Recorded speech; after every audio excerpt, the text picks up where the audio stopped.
À qui profite le crime? L'Europe, encore une fois, attend le dernier moment pour intervenir.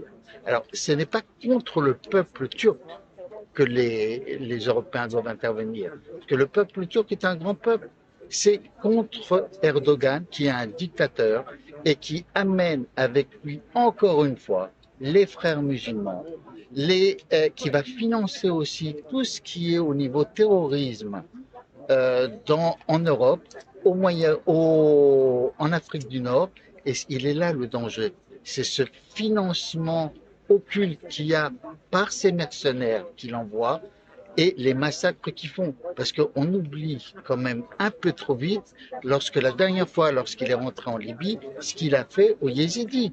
C'est un massacre qu'il y a eu et le monde s'est tu. Donc oui, c'est le plus grand danger en ce moment qu'il y a et l'Europe doit se réveiller parce que si elle ne se réveille pas, tous les pays de l'Afrique du Nord seront aussi touchés et obligatoirement l'Europe sera touchée. Donc il faut que, pour une fois, l'Europe soit ferme, unie et dise non à Erdogan.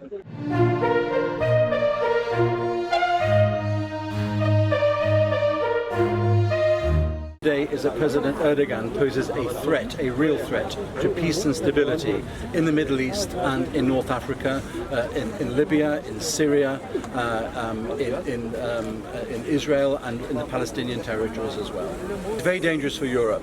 He has got designs on an expansionist policy to extend his own influence and perhaps also the influence of the Muslim Brotherhood. And Europe should be very concerned about his intentions. To support stability in Libya and end a tragedy of the Libyan citizens there, and to take clear and strict positions against Turkish military intervention.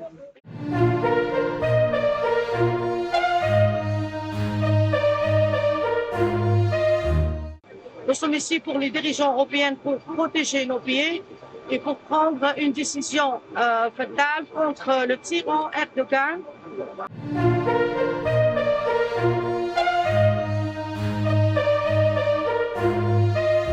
As political activists and academics who are interested in this topic, we all believe that Turkey threatens security in Europe.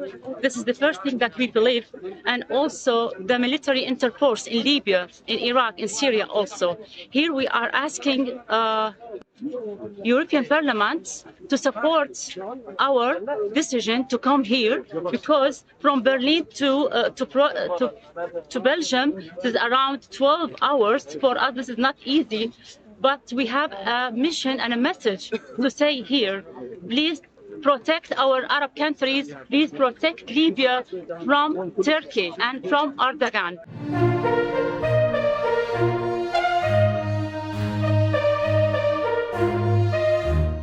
Les choses se clarifient de plus en plus dans le contexte qu'il faut analyser nécessairement comme étant turco-turc.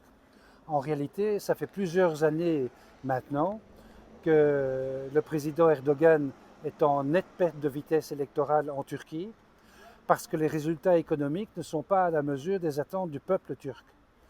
Et donc, il essaye de surcompenser ces pertes, qui lui a valu d'ailleurs la perte de la mairie d'Istanbul, dans les grandes villes. Il essaie de compenser ça en faisant deux choses. D'une part, en politique intérieure, il essaye de réislamiser, en tout cas s'attirer les bonnes grâces des courants les plus conservateurs de l'islam turc, en les flattant. Et ça, c'est le syndrome de Sainte-Sophie, qui était un lieu qui a été en fait transformé en mémoire de l'humanité par le président Atatürk en 1934, et qui est vraiment un symbole de dialogue entre les religions dans un lieu qu'on a retiré au temps pour en faire un monument qui date du VIe siècle, un monument qui traduit en fait l'émotion des êtres humains face à l'incommensurable qui les dépasse nécessairement. Et donc en resacralisant Sainte-Sophie, il envoie un double message. Un, il fait porter un risque à la communauté orthodoxe, évidemment, qui ne pourra plus visiter Sainte-Sophie dans les mêmes conditions muséales qu'ils étaient avant.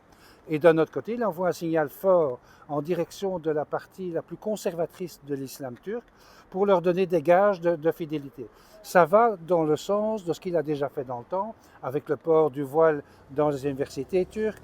Donc c'est une réislamisation rampante et qui n'a que pour objectif, en réalité, pour objectif de essayer de regagner des parts de marché électoral, parce qu'il sait qu'il est en perte de vitesse.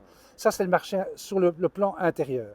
Sur le plan extérieur, il flatte le deuxième groupe sociologique le plus important en Turquie. On sait que le peuple turc est très attaché, très nationaliste, très fier de son histoire, et donc il essaie de flapper les courants les plus politisés de la grande Turquie d'antan, en essayant de reculer les frontières le plus loin possible pour recréer un embryon, en tout cas dans son esprit, de ce qu'était l'Empire ottoman.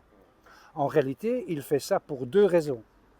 La première raison, c'est qu'en faisant ça, il donne l'illusion aux factions les plus conservatrices politiques, cette fois-ci turques, de croire qu'on va pouvoir recréer ce rêve derrière lequel il court depuis longtemps mais qu'il n'atteindra pas, qui est le rêve de la grande Turquie d'antan.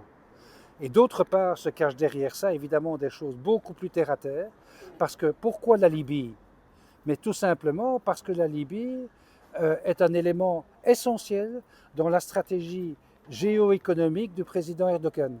Pourquoi? Parce que les réserves de gaz libyens sont évidemment l'objectif qu'il essaye de s'approprier pour augmenter sa puissance et dès lors pour regagner de la croissance économique. Et donc il y a derrière ça un véritable impérialisme de la part de la Turquie d'Erdogan pour reprendre le contrôle de zones qui sont livrées à la guerre civile. Et malgré le fait que la conférence de Berlin en janvier 2020, tant la Russie que les grandes puissances, que la Turquie, se sont engagés en réalité à chercher des solutions politiques et diplomatiques et pas des solutions armées. Or, il fait exactement le contraire.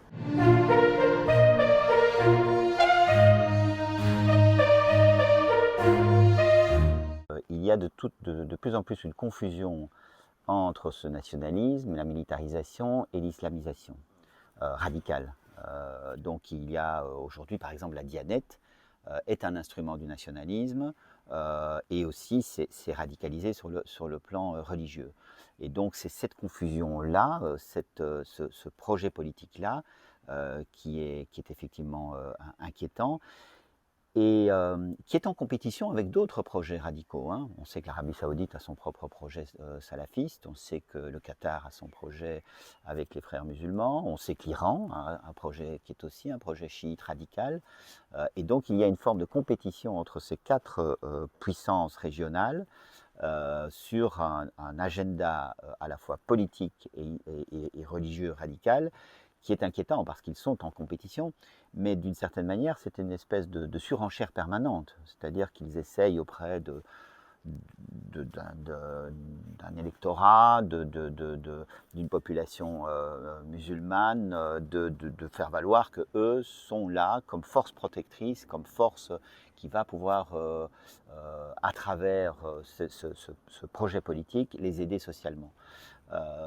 Et donc c'est tout le problème auquel on est confronté aujourd'hui et qui fait qu'il y a un risque d'abord de radicalisation sans fin, parce que finalement ce ne serait jamais assez, et il y a un risque évidemment de fracture, d'antagonisation au sein de la société, puisque c'est un projet radicalement différent du projet européen, du projet belge, qui est un projet, je dirais, humaniste, de vivre ensemble, de respect des croyances et des religions de chacun, ou même de la laïcité. Donc, et donc ce projet-là que porte Erdogan est un projet effectivement qui, non seulement qui nous inquiète, mais qui forcément créera des tensions et probablement des conflits. Je ne crois pas que les politiques se saisissent suffisamment de cette question pour différentes raisons, à la fois parce qu'on espère que les choses vont peut-être disparaître d'elles-mêmes,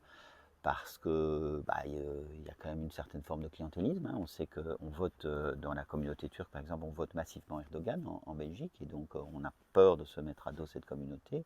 Je pense qu'il y a un effort de pédagogie qui est tout à fait insuffisant, parce que je pense que je peux comprendre que les Turcs pourraient se sentir peut-être pointés du doigt. Or, ce n'est pas les Turcs qui sont pointés du doigt, c'est un régime qui est pointé du doigt.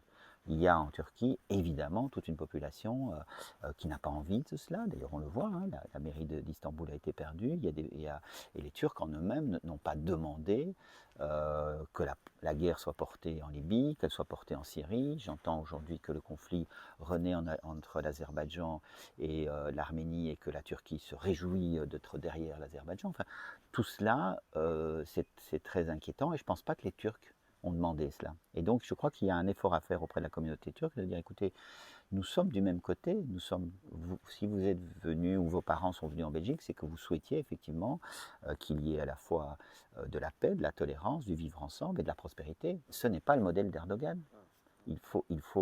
Ce modèle-là ne convient à personne, en fait, si on partage finalement ces valeurs humanistes.